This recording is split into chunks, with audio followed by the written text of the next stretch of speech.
Good afternoon. This is Adam Littlefield, and I'm excited to give you a video message today rather than a text message or a message through IC. My goal for today is to share a little bit about some of the talking points around grading. But before I do that, I want to thank our community, our parents, and our students for your support and help as we've made this transition to online learning. I also want to thank our staff, both teachers and classified staff, who have been working tirelessly to make this happen, to make this transition happen. It's hard to believe that we're in week 4. So I will share some information about kind of where we're headed in terms of grades for the remainder of the semester.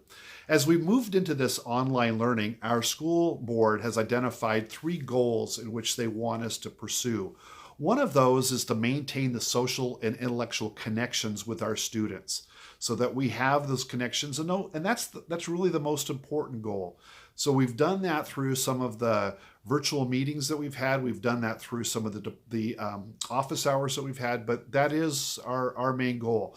The second is to ensure that and provide opportunities that allow students to practice and be engaged so that they're not losing any learning, that they're not falling behind. And then the third goal is to provide opportunities for new instruction. So again, the greatest goal, or the goal with the highest priority, is again maintaining social and intellectual connections. The high school has some responsibilities in terms of grading. One is that we want teachers to provide lessons, and those content lessons are going to be synchronous, asynchronous. We want teachers to give feedback regarding student performance. And again, we want teachers to maintain those connections. And for the most part, our teachers and students have been doing really well with that. I had an opportunity this week to visit some classes, and in most cases, 95% of the students are attending. We do have some students that are not quite engaged the way we want, and we're working on those families to help support them.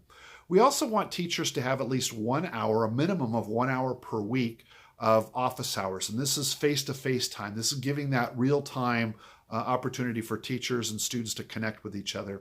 And then finally, we want to have 1 to 2 hours of instruction and activities, not to exceed 4 hours per class per week. And so that gives us that time to have that connection. I've seen some of that being asynchronous and synchronous as well.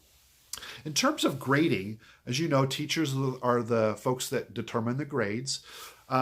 What you're going to see when you get IC and Schoology, you obviously know that there's a letter grade that was provided for Progress Report 6, which is kind of like the third quarter. As we've transitioned into the online learning, it's going to change. And so for Progress Report 7, which you will have access to right around May 1st, you're going to see that the grade is either going to be a pass or a no pass. We're also going to have that pass and no pass serve as the grade for the semester. So what does pass mean? Well, pass means that a student has completed 70% of the work as determined by the teacher, that there's sufficient progress on the work that's been completed. And the teacher makes that designation.